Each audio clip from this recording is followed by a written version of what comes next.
Today we're going to talk about congruent and similar solids. Congruent solids are just like congruent figures. Remember when we talked about congruent triangles, they had the same values, the same length sides, and the same measures of the angles. So the same thing goes with congruent solids. That means that they have the exact same shape and size. So it's like you're replicating it, you're duplicating it. A similar solid is when you have the exact same shape, but corresponding parts are proportional. So if you had a cube and then you had a bigger cube, as long as they were proportional, you could say that they were similar. So proportional has to deal with scale factor, and we're going to talk about scale factor in a few minutes. The first example says, are the following congruent, similar, or neither? Now, congruent's really easy to pick out because all you're doing is you're checking to make sure it has the same shape and that the corresponding parts have the exact same measurement. Now, this one's pretty simple. If we look at the first one, we know that all these bottom pieces are the same and they're 5. We know that all these bottom pieces are the same and they're 5. And then it gives you this edge here, and it says that's 12 meters. And also, this edge here is 12 meters. So since these bases are congruent and our edges are the same length, we can say that these two solid figures are congruent. So these two pyramids are congruent. So we're going to write congruent. Now, scale factor as far as congruent means that it's 1-to-1. It's exact same replica of it. Now let's look at B. Now B, they look the same size, but they're labeled differently. Just because something looks congruent doesn't mean it is congruent. Remember back when triangles, that could get you in trouble. So let's take a look. If we look at this radius, we have 6. And then if we look at the other radius, we have 9. So they're not the same, so we can go ahead and rule out the fact that they could be congruent. So far for the radiuses, so radius, we have 6 for the first one and 9 for the second one. Now, let's go and let's look at the heights of these. So the heights, we have 8 for the first one and 12 for the second one. I'm going to write the first one over the second one because that's what I did for the first proportion. No, excuse me, first ratio. So 8 over 12. Now I want to know, are these the same thing? Are these equivalent? Well, we can reduce these fractions. 6 over 9 reduces to 2 over 3. And 8 over 12, let's see, they're both divisible by 2, so that's 4 over 6, and these are both divisible by 2. Get 2 over 3. So because these have the same fractions right here, these are proportional. This is our scale factor. 2 to 3 is our scale factor. So scale factor. And then we can say that these are similar. So because each piece has the same scale factor, we can say that they are similar. Let's do another example. Let's look at C. Now these look exactly the same, but remember, you can't be fooled. You've got to check everything. Okay, so this base has all the same measurements. Same thing here. So we're going to do the first pyramid to the second pyramid. So let's name this base side lengths. So the first one is 3 and the second one is 5. Okay, and then we're going to name, let's just see, the edge. Now the first edge is 10 and the second edge is 12.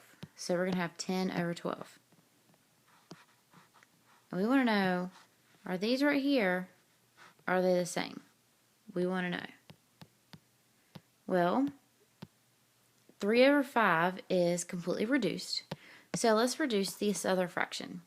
10 and 12 are both divisible by 2, and we get 5 over 6. Now 5 over 6 can't be reduced anymore. But are these the same? Heck no.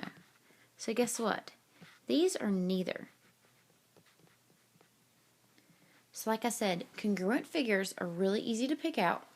They look exactly the same and they have the exact same lengths. Similar figures, they look the exact same, but their sides are proportional. And we're going to use these proportions, we're going to use this scale factor in our next couple of examples. We have a theorem coming up. Here's our theorem. It says, if two solids are similar and their scale factor is A to B. So I'm going to jump back for just a second. You notice how we had this as our scale factor? It would be like A is 2 and B is 3. That's all that means. So their scale factor is A to B. Their surface areas are going to be A squared to B squared, and their volumes are going to be A cubed to B cubed. So let's see how we could use that. Example 2 says, the following are similar. So it's given to you that they're similar. The first question asks, what is the scale factor? So the scale factor, that's where you compare one to the other. So we have 2 for the radius and then 6 for the radius. So you have 2 over 6. And that can be reduced. They're both divisible by 2. So 1/3. Okay, now since I said they're similar, but we can check. We want to make sure that 3 over 9 will give us 1/3. So 3 over 9 divisible by 3. So you get 1/3. So this is good. So guess what our scale factor is? 1/3. B says, find the ratio of the surface areas. Find the ratio of the surface areas. So all we have to do, this would be like, this is our A over B. We would just need to square the numerator and square the denominator to get our new ratio for the surface areas.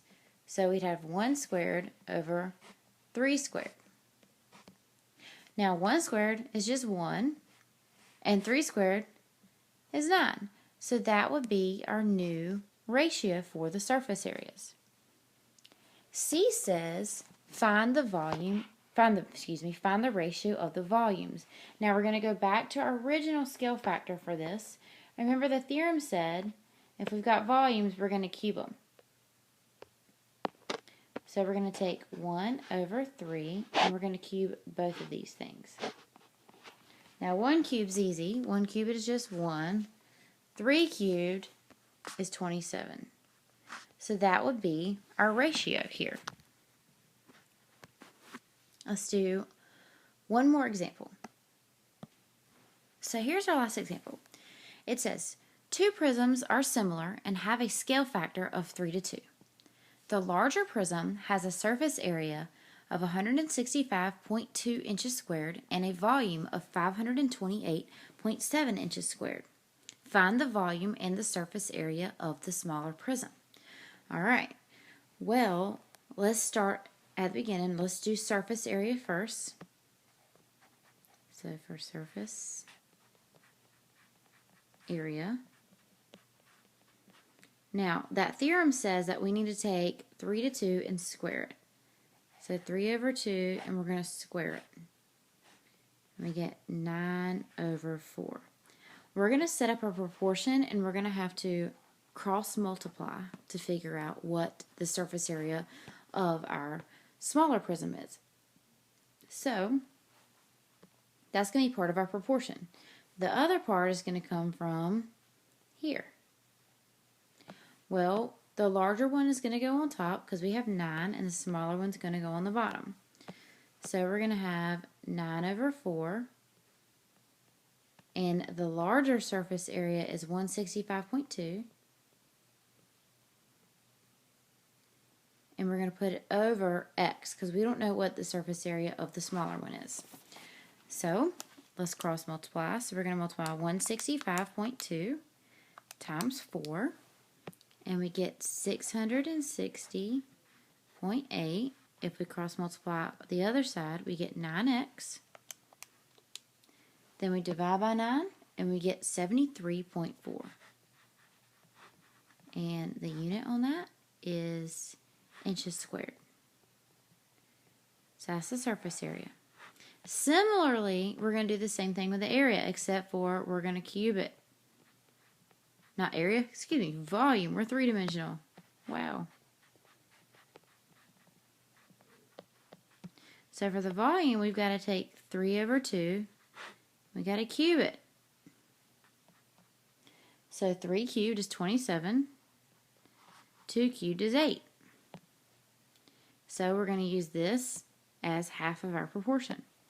So we've got 27 over 8 is equal to, and the volume of the larger one is 528.7 over the volume of the smaller one, which is what we're trying to find. So we're going to cross multiply, and we get 8 times 528.7. We get 4,229.6, and that's equal to 27x. So then we divide by 27, and we get x is 156.6 inches cubed. All right.